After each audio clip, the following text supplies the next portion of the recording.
Berlioz, Mendelssohn y Wagner fueron los primeros directores de orquesta y con ello nos damos cuenta que toda esta exploración del director de orquesta es bastante joven. Inclusive Wagner fue de los primeros en dirigir la orquesta frente al público porque anteriormente lo hacían de espaldas o con una mirada a tres cuartos.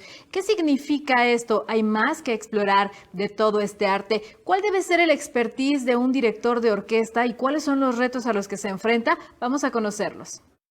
Muchas gracias, muy bien. Contento de platicar contigo, con la gente que nos escucha y muy agradecido por esta linda introducción y presentación que has hecho y desde luego entusiasmado por platicar sobre efectivamente la labor tan importante que puede desempeñar un director de orquesta y en este caso lo afortunado que soy y las oportunidades que he podido tener y que seguiré teniendo y que vienen ya a corto plazo a la vista. Bueno, la figura del director de orquesta es una figura efectivamente que se ha desarrollado mucho en los últimos años, en las últimas décadas. El director de orquesta es ya en este momento todo un símbolo de liderazgo, es una imagen muy utilizada, no nada más en la música, sino comúnmente, ¿no? Como una persona que ejerce una autoridad, un poder, un liderazgo, ¿no? Ante un grupo. Esta figura, sin embargo, yo te puedo decir que como cualquier líder que existe, como cualquier otro jefe o como cualquier otro puesto que depende de su gente, no puede trabajar solo, es decir, el director de orquesta depende de las personas que están, en este caso, enfrente de él, que es la orquesta. Es una figura, sin embargo, que sí efectivamente remonta a muchos años. La primera figura, como la conocemos hoy, tal vez lo más cercano a lo que conocemos hoy como el director de orquesta fue tal vez Jean-Baptiste Lully, que marcaba el tiempo con un bastón en el suelo, pero recordemos también que eso fue lo que lo llevó a la muerte, ¿no? Por estar golpeando con su bastón en el suelo, se pegó en el pie gangrenó y Lully falleció de esta trágica manera. Y la figura ha evolucionado mucho desde entonces, pasando desde luego por los compositores que mencionas, Berlioz, Mendelssohn, Wagner y sobre todo Gustav Mahler, que yo creo que es el primer gran parteaguas en la historia de la dirección orquestal, puesto que Gustav Mahler era un excelso compositor, pero también fue un gran director y fue un gran director de ópera. Y con él se desarrolla definitivamente la figura ya como la conocemos hoy. Pero hemos pasado por muchas etapas, pasamos por la dictadura, pasamos por el director concertador que dependía más de los cantantes, a la figura completamente unilateral, el director de orquesta, y yo creo que la evolución del personaje como tal nos ha permitido descubrir que en realidad el director de orquesta es un conciliador, es el moderador en un debate entre la música y los intérpretes, ¿no? Por decirlo de alguna manera. El director de orquesta no puede, no debe ser una figura tirana, como se conocía en muchas épocas, que rompía las batutas o pegaba en el atril o aventaba las partituras, porque el director de orquesta depende de la gente que tiene enfrente. El director no puede hacer solo su trabajo. Yo te puedo ahorita dirigir una sinfonía y no va a sonar nada, porque yo solo no puedo hacer mi trabajo. Como cualquier otro jefe, ¿no? En realidad depende de su equipo, depende de las personas con las que se rodea, con las que está colaborando cotidianamente. Y entonces el director de orquesta es efectivamente una figura con mucha autoridad porque necesita tener una serie de conocimientos y de habilidades para poderse parar enfrente de una orquesta. Tiene que tocar instrumentos, tiene que conocer el funcionamiento de los instrumentos, tiene que hablar idiomas. Arturo Toscanini fue un director de orquesta italiano que falleció en 1957 y él fue de los principales que generaron cambios importantes en la orquesta, por ejemplo, otorgarles mayor teatralidad. ¿Cuáles son estos cambios principales que ha vivido la dirección de orquesta? Vamos a conocerlos. Lo que hemos podido aprender a lo largo de los años, y es que como cualquier otra cosa, en realidad, como cualquier otra disciplina o estética o profesión, es que no se está quieta, la música no es inerte, la música está viva, la música está en movimiento. Y está en movimiento no tanto por la partitura es la misma. Lo que cambia es la cantidad de información que podemos tener alrededor de esa partitura. Eso es lo que hace tan interesante nuestra profesión. Hoy tenemos muchos más datos o mucha más información o muchos más descubrimientos importantes al respecto de una interpretación que la que se tenía en 1920 o la que se tenía en 1940 o la que se tenía en 1960.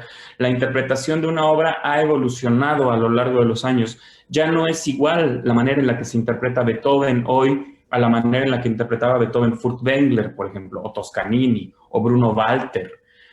Sabemos ahora que eran orquestas mucho más pequeñas, con sonidos mucho más grandes, con menos integrantes, con velocidades más ágiles, con colores más ligeros, con interpretaciones más virtuosas, con menos densidad. Luego hay unas grabaciones que son maravillosas y que hay que escucharlas como referencia, pero con 100 músicos de una sinfonía de Beethoven, que bueno, como experimento es increíble, pero sabemos que en realidad Beethoven nunca escuchó ninguna de sus obras con 100 músicos, ¿no?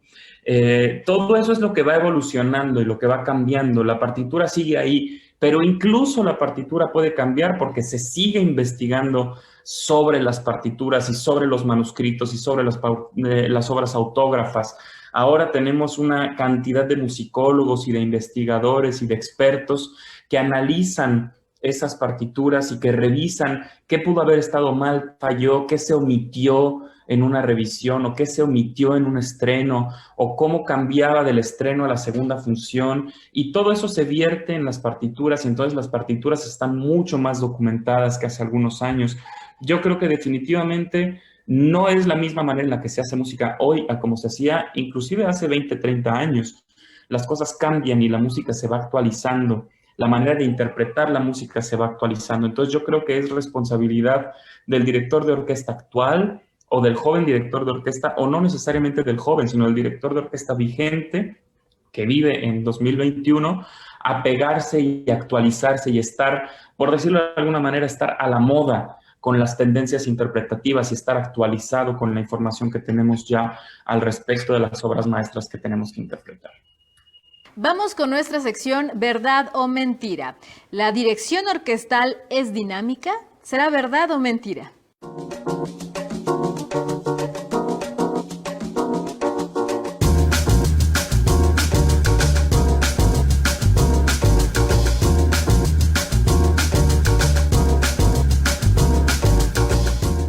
Bueno, sabemos, por ejemplo, lo que te comentaba de la cantidad de instrumentos que pueden tocar una sinfonía de Beethoven o de Mozart o de Haydn. Sabemos también cuáles son las estéticas específicas para cada compositor. Tenemos mucha más información gracias a partituras revisadas o a ediciones críticas o a investigadores de que, por ejemplo, por ponerte un ejemplo, yo acabo de dirigir una ópera de Bellini y Puritani, que es una ópera que se ha grabado muchas veces, que se ha interpretado muchas veces, pero gracias a una edición crítica de Ricordi, de la editorial Ricordi, nos damos cuenta que había mucha más música original de la ópera y que en algún momento desapareció o cambió de lugar o cambió de ópera o cambió de tonalidad. Y entonces, gracias a esa información, sabemos ya de qué manera se tienen que hacer los Puritani como Bellini los concibió. Es un ejemplo, ¿no? Yo creo que hemos ganado mucha cuestión de ligereza, de apegarnos realmente a un estilo de la manera más fidedigna posible, ¿no? Que Verdi suene a Verdi, que Donizetti suene a Donizetti, que Rossini suene a Rossini, que Wagner suene a Wagner, que Mahler suene a Mahler, porque antes era todo demasiado romantizado, ¿no? Yo pienso, por ejemplo, en las grabaciones de los 60s, de los 50s, de Bach o de Mozart, con orquestas grandes, con afinaciones muy altas, con articulaciones muy románticas, y dices, todo eso que están haciendo no existía en 1700, no existía en 1600. Esas son maneras románticas de ver la música, o maneras actuales de ver la música. Y sí, la música se tiene que ver con la óptica vigente, pero pensando en qué es lo que quería el compositor cuando le escribió. Creo que esa es nuestra máxima responsabilidad como directores de orquesta.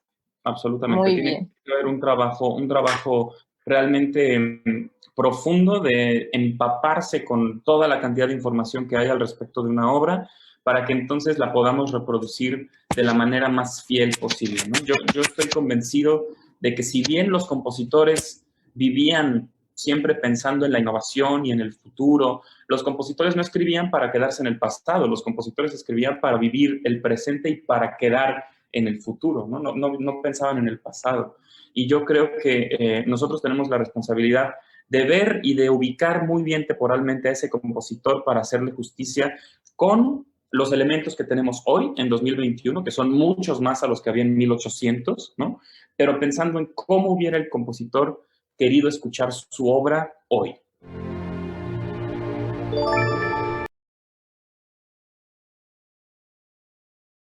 Pocas veces se sabe del trabajo que persigue un director de orquesta para prepararse y mostrarse ante el público. Inclusive ya conocimos que forma parte un poco de esta exploración de antropología social, lo que debe de perseguir. ¿Cuáles son estos retos a los cuales se enfrenta? ¿De qué manera se prepara cotidianamente? Y también cerramos esta entrevista preguntándole cuáles son estas principales enseñanzas que quisiera refrendar a las nuevas generaciones. Vamos a escucharlo. A mí me gusta mucho siempre tomarme mucho tiempo para la preparación de una obra. Es una cocción lenta, o sea, esto no es un combo que puedes comprar en la comida rápida, ¿no? Esta es un ragú de por lo menos un día de cocción, es una cocción muy lenta. A mí me gusta estudiar con mucha antelación las obras que tengo que dirigir. Trato siempre de conseguir comprar las ediciones de la partitura más fieles posibles, es decir, buenas ediciones, para que tengan mucha cantidad de información. Yo me encanta leer todos los prefacios de las partituras. Busco toda la cantidad de información que hay alrededor de una obra, cartas que haya escrito el compositor, cartas que hayan escrito amigos, reseñas del estreno, quién la estrenó, en qué teatro, en qué condiciones, con qué músicos, con qué elenco, qué fue lo que pasó, cómo recibió el público la obra, si es que el compositor le hizo cambios a esa obra. Leo la obra original en la que se inspiró el compositor, si es una ópera o si es un cuento o si es una obra de teatro. Leo, por ejemplo, si estoy haciendo La Traviata de Verdi, leo La Dama de las Camelias, investigo cómo fue que se escribió la obra, qué fue lo que quiso hacer el compositor con esa partitura, cómo quiso contar él esa historia. Y todo este proceso, si te das cuenta, es antes de ir a la música misma, ¿eh? O sea, todo esto es antes de ir a las notas.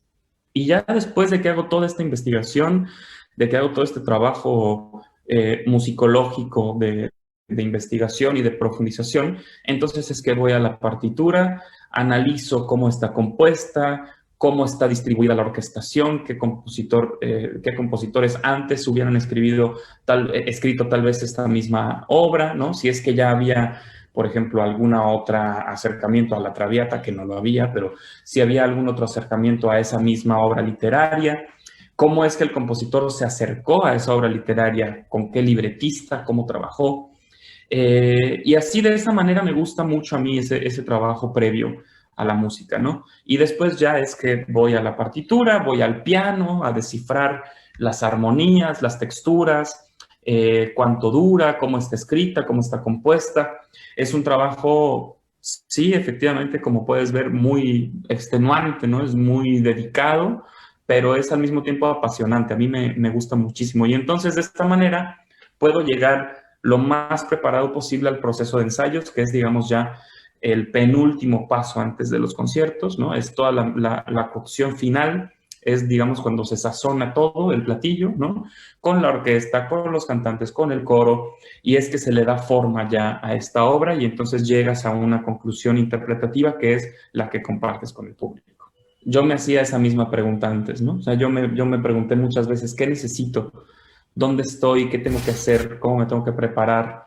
Y mi principal consejo sería rodearse de gente que la pueda orientar muy bien, es decir, grandes maestros, excelentes maestros. Nosotros nos debemos al trabajo personal, definitivamente, pero también a esa guía clara que podamos tener. Entonces yo les aconsejo siempre rodearse de gente que les aporte algo a niveles educativos, personales, profesionales, emocionales, rodearse con gente mejor, rodearse con gente que los oriente, que los sepa orientar y sobre todo amar a la música, ser muy tenaces, tener mucha paciencia, no compararse nunca con nadie, porque a todos nos llega nuestro momento, para todos hay un camino trazado en esta vida y no sirve de nada voltear al lado con egoísmo y con celos, sirve voltear al lado para aprender del colega, aprender del prójimo, admirar al prójimo, ver qué puedes hacer con esa experiencia que tiene tu colega o tu compañero. No nos comparemos con nadie porque cada quien tiene un camino marcado, no nos comparemos para mal, no digamos yo lo hago mejor, porque probablemente sí, pero también probablemente no, la otra persona tendrá virtudes y te estará haciendo su luchita también. Entonces, yo creo que tenemos que entender mejor, sobre todo en México, tenemos que entender mejor la competencia. La entendemos muy mal el término de competencia, lo vemos como algo negativo, como algo egoísta, como algo que nos suele causar conflicto, cuando en realidad la sana competencia es aprender de aquel que está haciendo el mismo camino que tú quieres hacer. Y yo creo que ese es el mejor consejo o el consejo más